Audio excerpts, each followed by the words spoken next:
बहू, ले आए जी आप किराना का सामान। जी पापा जी। ये सामान ले आया हूँ बेटा, जाओ इसे रसोई में जमा दो। लेकिन पापा जी अभी तो 1 महीने पूरे भी नहीं हुए और आप फिर से इतना सारा राशन का सामान ले आए। वो क्या है ना बहू, तेरे पापा जी को ना घर का भंडार भरा हुआ ही अच्छा लगता है, इसीलिए वो इसी तरह महीना खत्म होने के पहले ही सामान ले आते हैं। तभी तो देखो बेटा, ईश्वर ने आज तक कोई कमी नहीं रखी, हमारा अनाज का भंडार हमेशा भरा पूरा रहता है। सही कहा मम्मी जी आपने। लो बेटा, और मेरे लिए जरा 1 कप अच्छी चाय बना दो अदरक वाली। वैसे मम्मी जी, देवरानी इसी स्पीड से यदि घर का सामान खर्च करते रही ना तो मुझे नहीं लगता कि हमेशा हमारे अनाज का भंडार भरा रहेगा।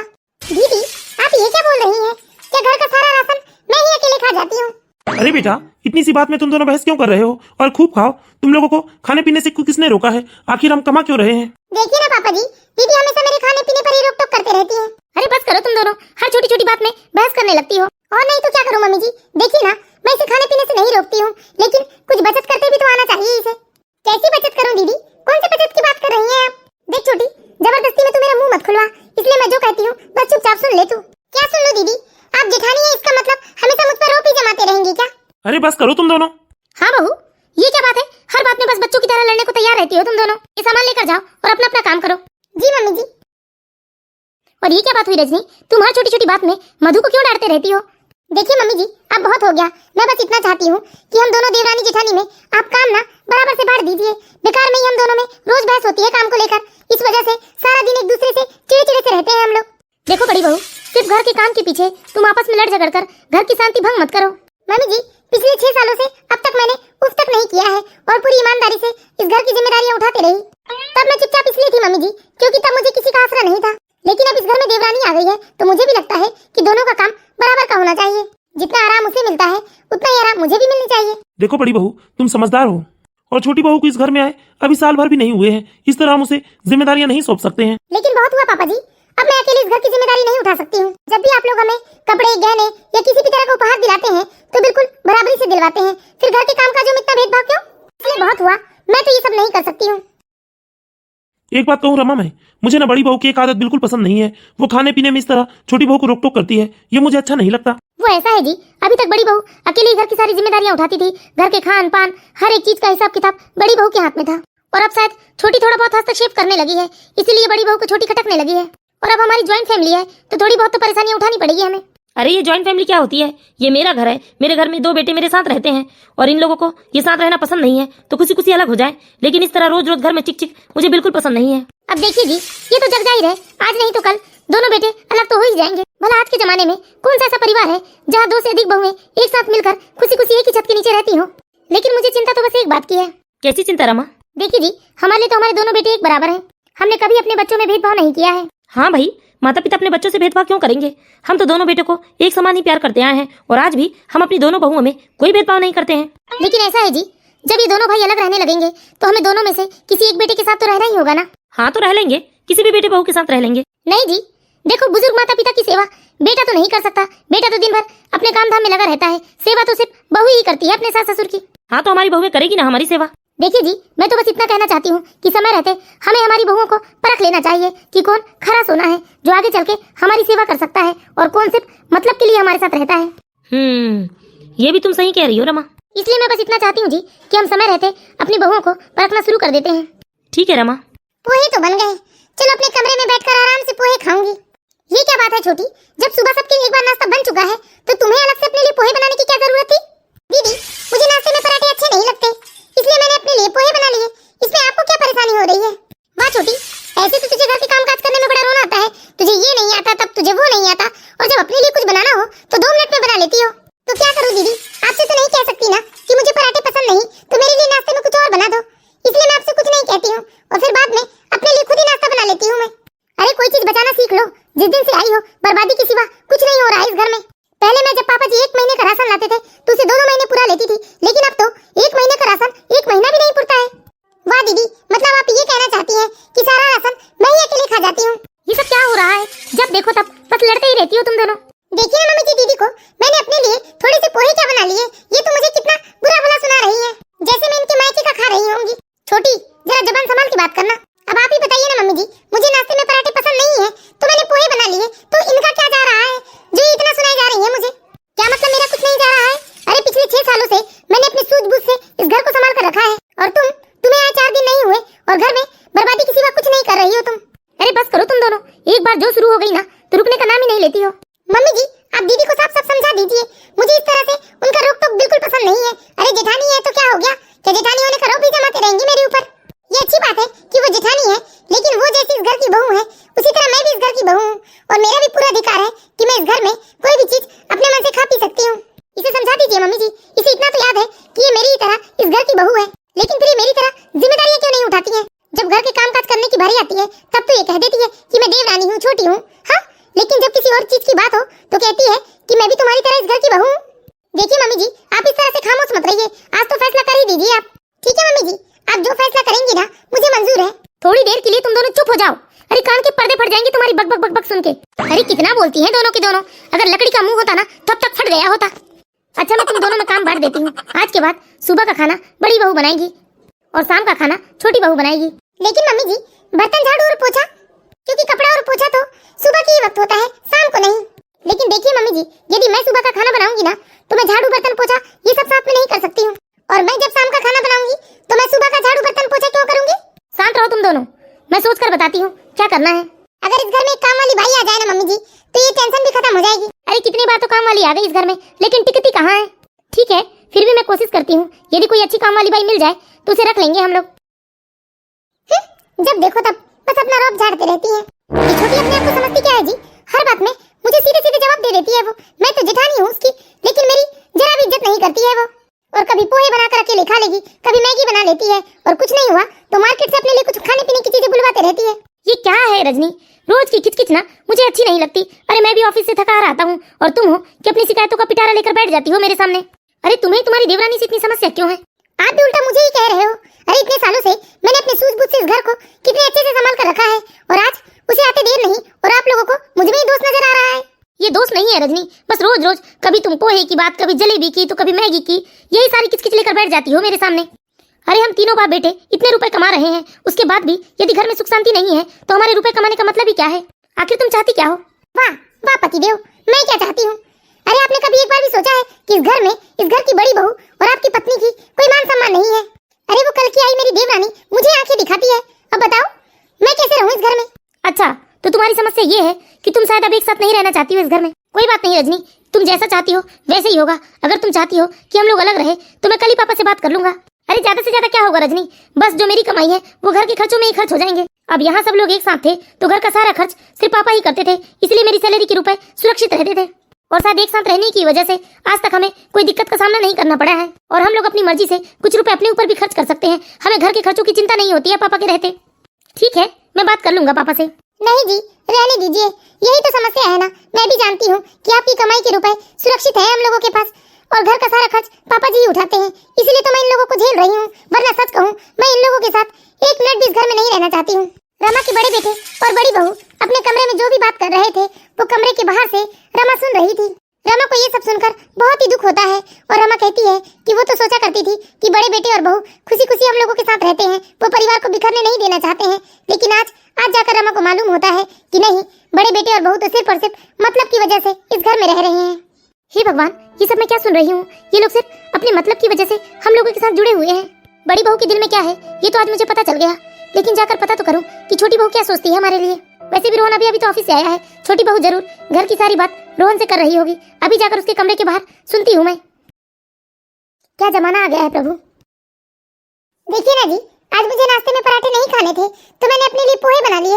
उसके लिए मुझे दीदी ने कितना सुनाया, कहती है कि बाप के घर से लेकर आई है क्या? क्या भाभी ने तुमसे ऐसा कहा? अरे और नहीं तो क्या, आप तो दिन भर के लिए ऑफिस चले जाते हैं। आपको मालूम है आपकी भाभी मुझे कैसे कैसे ताने मारती है। अरे मुझे खाते पीते नहीं देख सकती है आपकी भाभी, और आपकी भाभी कहती है मुझसे कि वो 6 साल पहले आई है इस घर में और इस घर की सारी जिम्मेदारियां उन्होंने ही निभाई है, इसलिए मैं घर के किसी भी काम काज में या किसी भी फैसले में हस्तक्षेप ना करूं। अब आप ही बताइए ना जी, क्या मैं इस घर की बहू नहीं हूँ जो इस घर के किसी भी फैसले में मुझे बोलने का अधिकार नहीं है? अरे क्या क्या अरमान लेकर इस घर में आई थी मैं कि आप सब लोग मुझे कितना प्यार करेंगे, मुझे कितना मान सम्मान देंगे, लेकिन यहाँ प्यार तो छोड़ो, कोई मुझसे ढंग से बात भी नहीं करता है। अब आप ही बताइए ना मेरी क्या गलती है? देखिए मैं ये सब ज्यादा दिन तक बर्दाश्त नहीं कर पाऊंगी। आप बस मुझे जैसे मेरे घर से लेकर आए थे वैसे ही मुझे छोड़ आइए, मैं ये सब ज्यादा दिनों तक नहीं झेल सकती हूँ। हर बात में बस दीदी मुझे ताने ही मारती रहती है और कहती है कि ये अपने बाप के घर से लेकर आई है क्या, वो अपने बाप के घर से लेकर आई है क्या। अरे मैं मानती हूँ मैं कुछ लेकर नहीं आई हूँ अपने बाप के घर से, तो क्या सब कुछ दीदी ही लेकर आई है। देखो मधु, मैं भी दिन भर ऑफिस में काम करता हूँ और ये सोचकर शाम को घर लौट कर आता हूँ कि मुझे घर में एक सुकून मिलेगा, लेकिन नहीं, तुम्हारा तो बस रोज रोज का यही पोहे जलेबी की चिक चिक लगी रहती है कि दीदी ने आज ये कहा, दीदी ने आज वो कहा। अरे यार मैं पक चुका हूँ, तुम क्या चाहती हो ये बताओ। अगर तुम नहीं रहना चाहती हो भैया भाभी के साथ तो साफ साफ बता दो, मैं कल ही पापा से बात कर लूंगा। लेकिन हाँ, एक बात याद रखना, मैं अपनी माँ से दूर नहीं रह सकता हूँ। अरे हमारे अलग रहने से क्या होगा, ज्यादा से ज्यादा हमारे पास हमारी सेविंग नहीं रह जाएगी, क्योंकि अभी तो सारा खर्च पापा ही उठाते हैं, इसलिए हमारे रुपए जैसे कि तैसे ही रखे रहते हैं। यही तो समस्या है जी, इसलिए तो मैं अलग होने का नाम नहीं लेती हूँ, क्योंकि हम लोग सब साथ में हैं तो घर का सारा खर्च पापा जी ही उठाते हैं। छोटे बेटे और बहू की बात भी बाहर से रमा सुन रही होती है, उसे अपने छोटी बहू के ऊपर भी बहुत गुस्सा आता है कि जितना कुछ हुआ नहीं है उतना कुछ वो उसके बेटे को नमक मिर्ची लगाकर बता रही है। लेकिन रमा जी को अपने बेटे के ऊपर बहुत ही प्यार आता है, क्योंकि रमा जी ने सुना कि उनका बेटा कह रहा था कि वो अपने माँ के बिना नहीं रह सकता है। अपने चारों बेटे और बहू की बात सुनने के बाद रमा जी जाकर ये सारी बात अपने पति को बताती है। मुझे तो यकीन नहीं हो रहा है जी, अरे कोई इतना स्वार्थी कैसे हो सकता है कि सिर्फ अपने स्वार्थ के कारण हमसे जुड़ा रह सकता है। देखिए मैं कहती हूँ आप जल्दी से जल्दी इस समस्या का कोई हल निकालिए। हाँ रमा, इस समस्या का हल तो निकालना ही होगा। वैसे मेरे पास एक आइडिया है इन लोगों को सबक सिखाने का। लेकिन हमें इन लोगों को सबक नहीं सिखाना है जी, इन्हें परखना है कौन इस काबिल है कि वो बुढ़ापे में हमारी लाठी बन सकता है, क्योंकि दोनों बेटे बहुओं में से किसी एक के साथ तो हमें रहना ही होगा ना। ठीक है रमा, मैं कुछ सोचता हूँ, अभी तो जैसा चल रहा है वैसे चलने दो। देखिए मम्मी जी, आप चल कर ना दीदी को समझा दीजिए, दीदी बेकार में मुझसे उलझ रही है। अरे अब क्या हो गया मम्मी जी, दीदी हर बात में बेकार में मुझसे बहस करते रहती है। जब मेरा काम शाम का है तो मैं सुबह क्यों कुछ काम करूं मम्मी जी, आप ही बताइए ना, आप ही ने तो हम दोनों में काम बांटा है ना। हाँ मम्मी जी, मुझे तो किसी पागल कुत्ते ने ही काट रखा है जो जानबूझकर मैं छोटी के साथ उलझूंगी। अरे कोई बात मानती ही नहीं है, मैंने इसे कहा कि मैं खाना बना रही हूँ कि तुम पोछा लगा दो, लेकिन ये मेरी बात ही नहीं सुनती है। अब आप ही बताइए ना मम्मी जी, मैं क्यों पोछा लगा दूं जब शाम को मैं खाना बनाती हूँ और कभी मुझे एक हरी मिर्ची भी काटने की जरूरत हो और मैं दीदी से कहूँ तो मुझे साफ मना कर देती है कि शाम को मेरे हिस्से में कोई काम करने को नहीं है, फिर मैं क्यों सुबह इनके हिस्से का काम करूँ। एक काम करो तुम दोनों, आज कोई भी पोछा मत लगाओ और खाना भी मत बनाओ, मैं ही सारा काम कर लिया करूंगी। तुम दोनों एक काम करो, तुम लोग ना अपने कमरे में जाकर आराम करो, जब घर का सारा काम हो जाए और मैं खाना बना लूं तब मैं तुम लोगों को आवाज लगा दूंगी, या फिर तुम लोग कहोगे ना तो मैं तुम्हारे ही कमरे में थाली लगा कर ले आऊंगी। लेकिन मैं तुम लोगों से विनती करती हूँ कि घर में ना थोड़ा सुख शांति बनाकर रखो, ये हर समय का चिक चिक चिक चिक अच्छा नहीं होता, इससे आई बरकत जाती है। ये सब छोटी को समझाइए ना मम्मी जी। अरे पहले तो मैंने कभी ऐसा चिक चिक चिक चिक नहीं किया है, जब से आई है तब से ही चिक चिक हो रही है घर में, तो इसलिए ये सब नहीं हो रहा था क्योंकि आपके साथ कोई लड़ने वाला नहीं था। अब मैं आ गई हूँ तो आप बेकार में लड़ाई के बहाने ढूंढते रहती हैं। अरे बस करो बहू, तुम लोग को समझ में क्यों नहीं आता है। हाँ पापा जी, जब से ये छोटी आई है ना तब से तो सबको बड़ी बहू खराब ही लगने लगी है, कोई सीधे सीधे बोलकर इसका मुंह बंद नहीं करवाता है। बहुत हो गया बड़ी बहू, अब बिल्कुल शांत हो जाओ तुम दोनों। जाओ बेटा, तुम लोग जाओ आराम करना, जो भी घर का काम काज है ना वो मैं और तुम्हारी मम्मी मिलकर कर लेंगे, जाओ। जब से ये आई है तब से घर में अशांति ही अशांति हो गई है। देखिए ना मम्मी जी, दीदी हर चीज का इल्जाम मेरे ही सर पर मढ़ती है। हो गया बेटा, प्लीज अब शांत हो जाओ। बहुत हो गया रमा, दिन ब दिन बात ज्यादा ही बिगड़ते जा रही है। देखो समय रहते बहुओं को सबक सिखाना बहुत जरूरी हो गया है, वरना एक समय के बाद इन लोगों के अंदर हर चीज का डर खत्म हो जाएगा और ये इसी तरह लड़ते रहेंगी। हाँ जी, मैंने कुछ सोच रखा है। ये लोग ज्यादातर खाना बनाने के लिए लड़ती है ना, अब देखिए कल सुबह से मैं ही सारी रसोई संभालती हूँ। हाँ रमा, जब तक काम वाली नहीं मिलती है तब तक तो तुम्हें ही संभालना होगा, यदि हम घर में सुख शांति चाहते हैं तो। आहा, घर में कितनी अच्छी खुशबू चल रही है, कोई कुछ बना रहा है क्या रसोई में? हाँ बेटा, आज रसोई ना तुम्हारी मम्मी जी ने संभाल रखी है। वैसे मम्मी जी जो भी बना रही हो पापा जी, खुशबू तो बहुत अच्छी आ रही है। ये तो राई का तड़का है बहू, तुम्हारी सासू माँ ना इसी तरह से राई का तड़का देकर सब्जियां बनाती है। जी पापा जी, मैं अभी जाकर तो देखूं मम्मी जी वैसे क्या बना रही है। मम्मी जी क्या बना रही है आप? बहुत ही अच्छी खुशबू चल रही है। और आज किचन में कैसे मम्मी जी? बड़ी बहू, मैंने सारा खाना बना लिया है। क्या? लेकिन क्यों मम्मी जी? वो इसलिए बड़ी बहू कि तुझे ऐसा नहीं लगना चाहिए कि हम इस घर में तुझे सिर्फ नौकरानी समझते हैं जो तुझसे ही सारा काम करवाते हैं। ये क्या दीदी, आपको शर्म आनी चाहिए, आपके काम करने की बारी में मम्मी जी काम कर रही है। मम्मी जी अगर दीदी काम नहीं कर रही थी तो ना सही, कम से कम आप मुझे तो उठा देती। रोटियां सेकना बाकी रह गया ना, आप हटिए मम्मी जी, मैं रोटियां सेक लूंगी। ऐसे मेरे होते हुए आप काम करेंगी ये मुझे बिल्कुल अच्छा नहीं लगेगा। अरे रहने दे छोटी, इतना दिखावा क्यों कर रही है? अरे तुझे इतनी ही चिंता थी तो फिर कल खाना बनाने के लिए मुझसे लड़ क्यों रही थी? अरे कल ही बोल देती ना कि तू ही बना लेगी खुशी खुशी, तो माँ जी को रसोई में आने की जरूरत क्या पड़ती? दीदी मैंने मना जरूर किया था काम करने के लिए, लेकिन इसलिए नहीं कि मम्मी जी काम करे, मैंने तो इसलिए मना किया था कि आप काम करें। मुझे तो समझ में नहीं आता दीदी, आपको क्या प्रॉब्लम है हम लोगों से? अगर इतनी ही प्रॉब्लम है तो कहीं और जाकर रहिए ना। छोटी, वो तुम्हारी जेठानी है तुम इस तरह से बात नहीं कर सकती हो उससे। जो भी बात है मैं कर रही हूँ ना बड़ी बहू से। तुम जाओ रोटियां बना लो। बड़ी बहू अब तुम्हें ज्यादा परेशान होने की जरूरत नहीं है। और रही बात घर के काम काजों की, तो अब पूरा काम तुम्हें नहीं करना पड़ेगा। तुम्हें जितना करना हो तो करना, बाकी सारा काम मैं ही कर लिया करूंगी। लेकिन प्लीज घर में शांति बनाकर रखना। और वैसे भी तुम्हारे पापा जी बता रहे थे कि एक काम वाली मिल गई है, वो अगले हफ्ते से ही आ जाएगी घर में। ठीक है बेटा, खाना बन गया है, जाओ तुम लोग फ्रेश होकर आ जाओ, पूजा पाठ कर लो और आकर खाना खा लेना। लेकिन मम्मी जी इन लोगों का टिफिन भी मैंने तैयार कर दिया है बेटा, जाओ तुम लोग फ्रेश हो जाओ। अरे ये क्या पापा जी, आप क्यों झाड़ू लगा रहे हैं? मम्मी जी कहाँ गई पापा जी? हाँ बेटा यहाँ हूँ ना मैं, वो बर्तन धो रही थी। क्या बात हो गई बताओ। मम्मी जी लेकिन ये पापा जी क्यों झाड़ू लगा रहे हैं? अरे तुम तो जानती हो ना बेटा, सुबह सुबह मैं झुक नहीं सकती, मेरे कमर में बहुत भारी दर्द बना रहता है, इसलिए मैंने तुम्हारे पापा जी को झाड़ू लगाने कहा है। अभी मैं पोछा लगा दूंगी। लेकिन मम्मी जी छोटी कहाँ गई? अरे आपके कमर में दर्द है तो मुझे तो बताना था। छोटी अपने कमरे में होगी बहू, अब इतना बड़ा परिवार है, सबके अपने अपने अलग अलग कमरे हैं, अब कौन किसी के कमरे में जाकर झाँकता है। वैसे अच्छा हुआ बड़ी बहू जो तुम उठ गई, अब तुम्हारे पापा जी ना तुम्हारे कमरे में भी झाड़ू लगा देंगे और अभी मैं थोड़ी देर से पोछा भी मार दूंगी। वैसे मैं बाद में लगा लेती झाड़ू, लेकिन अब ठीक है लगा ही रहे हैं तो कमरा खुला है पापा जी, लगा दीजिए। ठीक है बेटा, मैं अभी झाड़ू लगा देता हूँ तुम्हारे कमरे में। हाय राम, पापा जी ये झाड़ू लेकर आप कहाँ जा रहे हो? वो ऐसा है ना बहू, पापा जी ना तुम्हारी जेठानी के कमरे में जा रहे हैं झाड़ू लगाने। अच्छा हो गया जो तुम भी उठ गई, अब तुम्हारे भी कमरे में झाड़ू लगा देंगे तुम्हारे पापा जी। पापा जी इस उम्र में आप ऐसे काम करेंगे? बिल्कुल नहीं, लाइए झाड़ू मुझे दे दीजिए आप, और आज के बाद कभी आप ये झाड़ू नहीं उठाएंगे पापा जी। और मम्मी जी आपको भी पोछा लगाने की कोई जरूरत नहीं है, पोछा मैं खुद ही लगा लूंगी। ये बात अलग है कि दीदी को शर्म नहीं आती है, लेकिन मुझे बहुत आती है। मैं इस उम्र में अपने सास ससुर को अपने होते हुए ऐसे झाड़ू पोछा नहीं करवा सकती हूँ। ये बेकार की बातें मत करो छोटी तुम, वैसे भी मैंने अपने हिस्से का ना सारा काम कर लिया है। पापा और मम्मी जी जो काम कर रहे हैं ना वो सिर्फ तुम्हारे हिस्से का काम है, तो तुम्हें शर्म आनी चाहिए, मुझे नहीं, समझी? नहीं बेटा, तुम लोगों को इतनी परेशान होने की जरूरत नहीं है, अभी तुम्हारे सास ससुर की हड्डियों में दम है, वो घर के काम काज कर सकते हैं, बस तुम लोग शांति बनाकर रखो घर में। नहीं नहीं मम्मी जी, मैं दीदी से लड़ती हूँ ना, इसलिए ये सब कुछ हो रहा है ना, तो मैं आपसे प्रॉमिस करती हूँ मैं दीदी से नहीं लड़ूंगी मम्मी जी, लेकिन प्लीज आप लोग इस तरह से काम मत कीजिएगा। और पापा जी आप इस घर के मुखिया हैं और हमारे ससुर हैं, और ससुर बहू के कमरे में झाड़ू लगाए ये शोभा नहीं देता है। आप लोग आराम से बैठिए मम्मी पापा जी, झाड़ू पोछा सब मैं कर लूंगी। हाँ तुम्हें ही करना पड़ेगा क्योंकि ये तो तुम्हारे हिस्से का काम है ना। जरा अच्छे से लगाओ झाड़ू। हाँ दीदी। अरे छोटी सिर्फ झाड़ू लगाया है तुमने, पोछा भी तो लगा दो। हाँ दीदी अभी आई मैं। जरा अच्छे से लगाओ, हॉल हो जाए तो मेरे कमरे में भी पोछा लगा देना। ठीक है दीदी।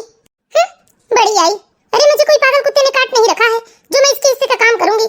मैं तो सिर्फ अपने हिस्से का काम करूंगी, उसके बाद चाहे पापा जी काम करे या मम्मी जी काम करे, मुझे ना किसी से कोई लेना देना नहीं है। वैसे भी मुझे इन लोगों से कोई खास हमदर्दी तो है नहीं, वो तो बस हमारी सैलरी के रुपए बचते हैं, इसलिए मैं इन लोगों को झेल रही हूँ, वरना इन लोगों के साथ रहना कौन चाहता है। इस तरह धीरे धीरे दिन और दिन से हफ्ते और हफ्ते से महीना बीत जाता है, लेकिन बड़ी बहू टस से मस नहीं होती है, वो सिर्फ अपने हिस्से का काम करती है और घर में जो भी एक्स्ट्रा काम होता है वो सब चुपचाप छोटी बहू करती है। छोटी बहू बस यही चाहती थी कि उसके सास ससुर घर के काम काज ना करे और घर में अब सुख शांति बनी रहे, इसलिए वो चुपचाप सारा काम कर लेती है, किसी से कोई शिकायत नहीं करती है। और ये सब जो चल रहा था वो रमा और उनके पति सूर्यकांत जी चुपचाप देख रहे थे। देखिए जी, हमने कामकाज के लिए तो अपनी बहुओं को परख लिया है और इससे हमें मालूम चला कि हमारी छोटी बहू, उसे हमारे ऊपर दया आती है, वो कभी भविष्य में हमसे घर के कामकाज नहीं करवाएगी या हमारे ऊपर किसी भी प्रकार का अत्याचार नहीं करेगी। हाँ रमा, लेकिन वहीं बड़ी बहू का स्वभाव देखा तुमने, उसे किसी से कोई मतलब नहीं है। उसने मुझसे कह दिया कि कमरा खुला है, मैं जाकर वहाँ झाड़ू लगा दूं। उसे इस बात से तनिक भी फर्क नहीं पड़ा कि उसके ससुर जी उसके कमरे में जाकर झाड़ू लगाएंगे। हाँ जी, लेकिन वही बेचारी छोटी बहू ऐसे दौड़ भाग कर आई और आपके हाथों से उसने झाड़ू छीन ली और कितने सम्मान के साथ उसने कहा कि आप घर के मुखिया हैं, आपके हाथ में ये झाड़ू शोभा नहीं देती है। मैं तो यही समझती थी जी हमारी छोटी बहू सिर्फ चुगली करने में माहिर है, उसे घर गृहस्थी की समझदारी नहीं है, लेकिन महीने भर से जो कुछ भी हम देख रहे हैं वो सब कब तक चलेगा जी। अरे बड़ी बहू को तो जरा भी फर्क नहीं पड़ रहा है कि बेचारी छोटी बहू अकेली घर का सारा काम कर रही है, और बड़ी बहू साथ ही साथ कितनी निष्ठुर और निर्दयी है जी, उसे जरा भी दया नहीं है। अपनी छोटी बहन बराबर देवरानी जो दिन भर घर के कामकाजों में लगी है और वो किसी से उफ तक नहीं करती है, उसके बाद भी उसकी जेठानी को उस पर जरा भी तरस नहीं आती है। रमा, अब हमें देर किए बिना अपना फैसला अपने बच्चों को सुना देना चाहिए, क्योंकि बहुओं को तो हमने परख लिया, लेकिन हमने अपने बेटों को नहीं परखा है। हमारे बेटों के मन में क्या है ये भी हमें पता चल जाएगा। हाँ जी, आप सही कहते हैं। बेटों से कुछ कहने से पहले रमा, तुम बड़ी बहू को कह दो कि वो अब अपनी घर गृहस्थी अलग बसा ले। देखो जी, बड़ी बहू ना अपनी घर गृहस्थी अलग नहीं करने वाली है, क्योंकि मैंने बड़ी बहू को बात करते सुना है। वो हमारे बेटे शेखर से कह रही थी कि शेखर तुम्हारी सैलरी तो बिल्कुल सुरक्षित रहती है, क्योंकि घर का सारा खर्च पापा जी के पेंशन से होता है, हमारे रुपए बच रहे हैं, इसीलिए तो मैं इन लोगों को झेल रही हूँ, वरना मैं इन लोगों के साथ बिल्कुल भी नहीं रहना चाहती। वो हमारे शेखर से ऐसा कह रही थी, तो बताइए वो क्यों अलग होगी? अच्छा ये बात है, तो इसके लिए भी मेरे पास एक तरकीब है। अब तुम कल देखो रमा, मैंने चारों बेटे बहू को यहाँ बुलवाया है और अब बारी है हमें अपने बेटों को परखने की। हाँ जी, मुझे भी इस बात का इंतजार है कि कौन लायक और कौन नालायक निकलेगा। मम्मी पापा, कोई जरूरी बात है क्या? आपने मुझे यहाँ बुलाया है? अरे आओ बेटा, बैठो जरा। क्या बात है मम्मी पापा, आप लोगों ने मुझे यहाँ बुलवाया है? अरे बैठो बेटा तुम, और दोनों बहुओं को आ जाने दो। जी पापा। क्या बात है मम्मी पापा जी, आप लोगों ने हमें यहाँ क्यों बुलवाया है? हाँ बेटा, आज मैं अपने दोनों बेटे और बहुओं के सामने कुछ बातें रखना चाहता हूँ। बताइए पापा, क्या बात हो गई है? देखो बेटा, आज तक तो मैंने खुशी खुशी घर के सारे खर्चे उठाए हैं, कभी घर के खर्चों के लिए मैंने तुम लोगों से 1 रुपए भी नहीं मांगे हैं। जी पापा जी। लेकिन मैं और रमा कुछ और प्लान बना रहे हैं। प्लान? कैसा प्लान पापा जी? अरे बेटा, मैं और तुम्हारी मम्मी अब 4 धाम की यात्रा करना चाहते हैं। बस पापा, 4 धाम की यात्रा? बस इतनी सी बात है पापा, 4 धाम की यात्रा वो तो हम ही आपको करवा देंगे। सिर्फ 4 धाम की यात्रा ही नहीं बेटा, जब से मेरी शादी तुम्हारी माँ के साथ हुई थी तो तुम्हारी माँ की बस यही ख्वाहिश थी कि मैं उसे विदेश यात्रा करवाऊं, लेकिन जिम्मेदारियों के चलते मैं तुम्हारी माँ को कभी नहीं घुमा पाया। इसलिए अब मैं सोच रहा था कि अब मैं तुम्हारी माँ को विदेश यात्रा करवा ही देता हूँ। क्या पापा जी, इस उम्र में विदेश यात्रा? अरे मेरी आगे बात तो सुनो बहू। जी पापा जी, कहिए ना, ये तो बहुत अच्छी बात है कि आप मम्मी जी को विदेश यात्रा करवाना चाहते हैं। बेटा, विदेश यात्रा के लिए हमें बहुत सारे रुपयों की भी आवश्यकता होगी, इसलिए मैंने सोचा है कि आज के बाद से घर के सारे खर्चे तुम दोनों भाई बराबर में बांट लो, ताकि मैं पेंशन के रुपए घर में न लगाकर अपने विदेश यात्रा के लिए जमा कर सकूं। कैसी बात कर रहे हो पापा आप? विदेश, वो भी इस उम्र में? अरे हाँ पापा, आप लोग विदेश यात्रा जरूर कीजिए, और जो भी घर का बजट है वो मैं कल ही बना लेता हूँ। और पापा जी, मैं इंटरनेट की सहायता से आपको बताऊंगी कि विदेश में आपको कहाँ कैसे घूमना चाहिए। अरे ये क्या मजाक है मम्मी जी पापा जी, ये कोई उम्र है आप लोगों की कि आप लोग विदेश यात्रा करेंगे? अरे इस उम्र में बुजुर्गों को ना घर से बाहर नहीं जाना चाहिए। अगर कहीं गिर पड़ गए या बीमार हो गए तो बताओ उनकी सेवा कौन करेगा? और ये क्या बोल रहे हैं पापा जी आप कि आज के बाद आप घर में रुपए खर्च नहीं करेंगे? तो क्या हो गया दीदी, मम्मी पापा विदेश घूमना चाहते हैं तो आपको क्या समस्या हो रही है? अगर हम लोगों को रुपए खर्च करना है तो मैं यहाँ रुपए खर्च कर क्यों रहूं? अरे रुपए खर्च करना ही है तो मैं बाहर क्यों ना रहूं? वैसे भी मैं इन लोगों के साथ नहीं रहना चाहती थी। आप ये क्या बोल रही हैं दीदी?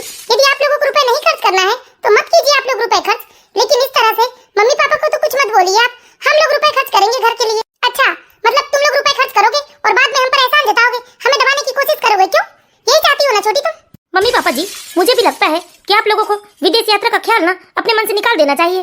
अरे आज तक आपके बेटे बहू विदेश नहीं गए और आप विदेश घूमने के सपने देख रहे हैं। भैया ये क्या बोल रहे हो आप? अरे मम्मी पापा हमारी परवरिश और हमें कामयाब बनाने के लिए हमेशा अपने सपनों को दबाते आए हैं, और आज जब हम लोग कामयाब हो गए हैं, अपने पैरों में खड़े हो गए हैं, तो मम्मी पापा को उनके सपने पूरे करने दीजिए ना। अरे रहने दीजिए जी, आपके मम्मी पापा को समझाने का ना कोई फायदा नहीं है। चलिए हम ही लोग चलते हैं इस घर को छोड़ के।